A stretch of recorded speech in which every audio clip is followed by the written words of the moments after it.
Netherlands ट्राइल्स series में आज 6 मैचों में से 5वां मैच आज कहीं ना कहीं हुआ और स्कॉटलैंड की इस ट्राइल्स सीरीज में परफॉर्मेंस को देखकर कहीं ना कहीं एक्सपेक्टेशंस जो है वो बड़ी डाउनल होती हुई नजर आ रही है T20 वर्ल्ड कप के लिहाज से अगर हम देखें। हालांकि नो डाउट कि स्कॉटलैंड जो है काफी लंबे वक्त तक कहीं ना कहीं बैठा हुआ था और मैचेस वो खेल नहीं रहे थे। जो यूएई का दौरा हुआ था T20 की सीरीज, उसके बाद सीधा आप वो यहाँ पर खेलते नजर आए में काफी लंबे वक्त तक बैठे हुए थे। उनके गेयरअप के लिए ये जरूर एक अच्छी सीरीज हो गई वर्ल्ड कप से पहले, फिर उन्हें वार्म अप भी खेलने, लेकिन फिर भी कहीं ना कहीं एक 2-3 गेम्स होने के बाद भी वो एक परफॉर्मेंस निकल कर नहीं आई है स्कॉटलैंड की तरफ से अभी भी जो आनी चाहिए ऐसा एक टीम यूनिट, चाहे वो बॉलिंग डिपार्टमेंट में से हो या फिर बैटिंग में, तो और ज्यादा खास करके ये अभी दिक्कत नजर आ रही है। तो एक्सपेक्टेशंस जो है, एक तो ऑस्ट्रेलिया इंग्लैंड ऑलरेडी ग्रुप में है, उसमें स्कॉटलैंड की ये परफॉर्मेंस जो है इस चाइनीज सीरीज में थोड़ा बहुत डगमगा जरूर रही है, लेकिन फिर भी अभी भी स्कॉटलैंड पर ट्रस्ट जरूर बना रहेगा। लेकिन सिर्फ ट्रस्ट करने से कुछ नहीं होगा, परफॉर्मेंस भी आनी चाहिए। क्या कहेंगे आज के मैच के बारे में? शुरुआत करते हैं फेस बाय फेस। जरूर 1 से 6 ओवर की बात करें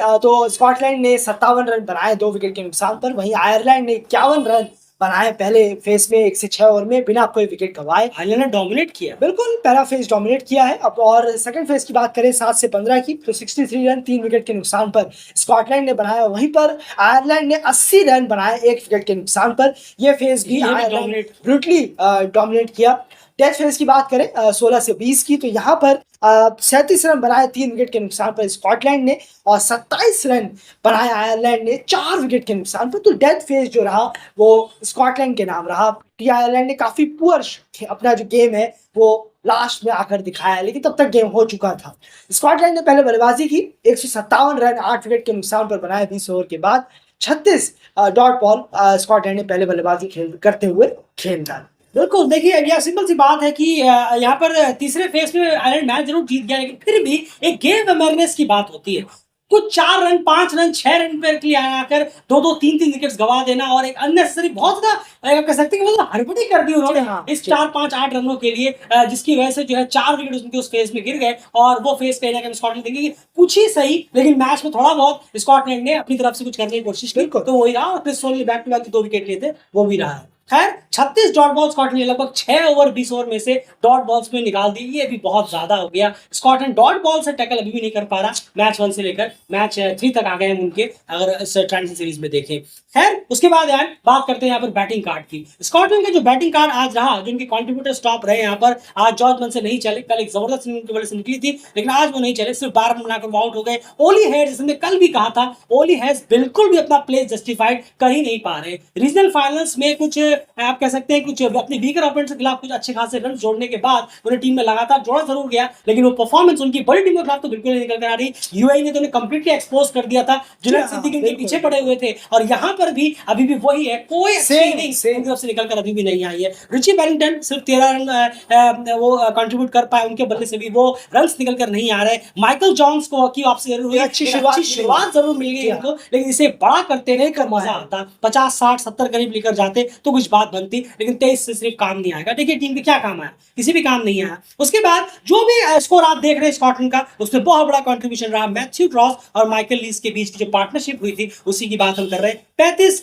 मैथ्यू क्रॉस ने और 34 माइकल लीस में, जहां पर मैथ्यू क्रॉस ने 35 बनाने के लिए गेंदें कुछ ज्यादा ही ले ली। हालांकि हम ये कह सकते हैं कि वो एक रिबिल्ड करने की कोशिश कर रहे थे, विकेट्स बहुत गिर गए थे, लेकिन फिर भी अब वक्त आ गया था एक्सेप्ट करने का। बस यही दिक्कत जो है, हम सुबह के एनालिसिस भी कर रहे थे, बात वही की वहीं आकर रुक गई। जरूर है, और स्ट्राइक रेट को गौर करना होगा। ये चीजें हमें नहीं दिख रही हैं, चाहे नीदरलैंड हो या स्कॉटलैंड हो। एक्सीलरेशन और थोड़ा कंसिस्टेंट हमें ये नजर नहीं आ रहा है, ये बहुत मिसिंग नजर आई है इस सीरीज में। अगर हम देखें, ठीक है आप शुरुआत में आपको स्ट्रगल हो रहा होगा, लेकिन 30-35 बॉल खेलने के बाद आपकी जिम्मेदारी बनती है कि आप लंबी इनिंग खेलें और टीम को मुसीबत से निकालें और अपना स्ट्राइक रेट भी बढ़ाएं। बिल्कुल बिल्कुल बढ़ाएं। और लेकिन हमें यहाँ होता हुआ नहीं दिख रहा है। कोई एक बल्लेबाज 20 रन कर रहा है तो 160 की स्ट्राइक रेट से कर रहा है, लेकिन ये नहीं चाहिए।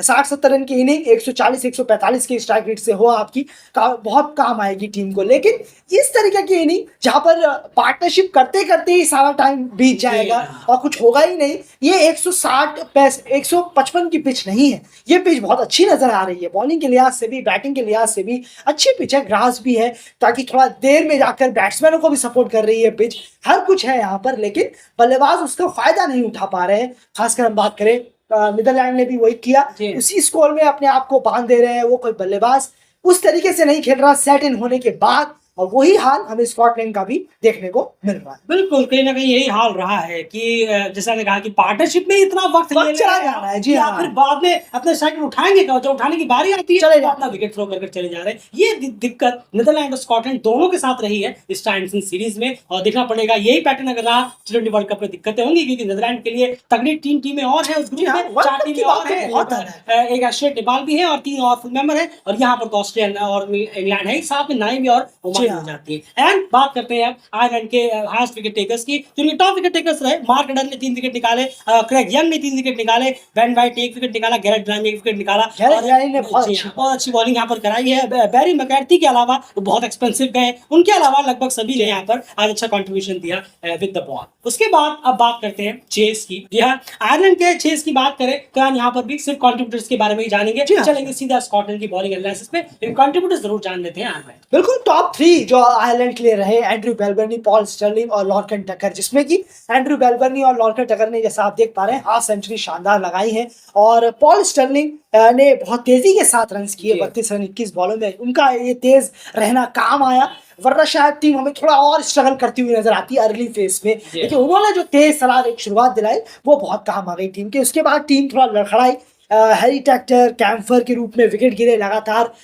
उसके बाद हम देखेंगे यहाँ बेलबर्नी जिस आउट होकर गए, थोड़ा सा हड़बड़ी हुई लास्ट के डेथ फेज में, जैसा हमने बताया भी था। 27 रन पे 4 विकेट गिरे थे, वहां पर थोड़ा संभाला जा सकता था खुद को और अपने आप को भी, लेकिन फिर भी आयरलैंड इस मैच को जीतने में कामयाब रहा। बिल्कुल, बेलबर्नी और टकर नहीं, वो 90% ऑफ काम जो है वो कर दिया था, और उसकी बेस जो है वो बहुत सुननी लग रही थी 150 की स्ट्राइक रेट से बैटिंग कर। एंड स्कॉटलैंड के बॉलर्स की बात की जाए, बहुत ही बैड डे रहा है यहाँ पर, क्योंकि जो 4 विकेट हमें दिख भी रहे ना वो गिरते हुए, उसमें से भी जो क्रिस सोल के 2 विकेट है वो उनके लास्ट ओवर में ही आए बैक टू बैक, जहाँ पर बहुत ज्यादा हड़बड़ी कहीं ना कहीं आयरलैंड ने दिखाई है, वरना कंप्लीट फ्लैट बॉलिंग नजर आई है, चाहे वो हमारे इस वीक के एशेड प्लेयर ऑफ द वीक मार्कवार्ड क्यों ना हो या फिर बाकी प्लेयर्स क्यों ना हो, कोई भी खासा परफॉर्मेंस यहाँ पर निकल कर आया नहीं।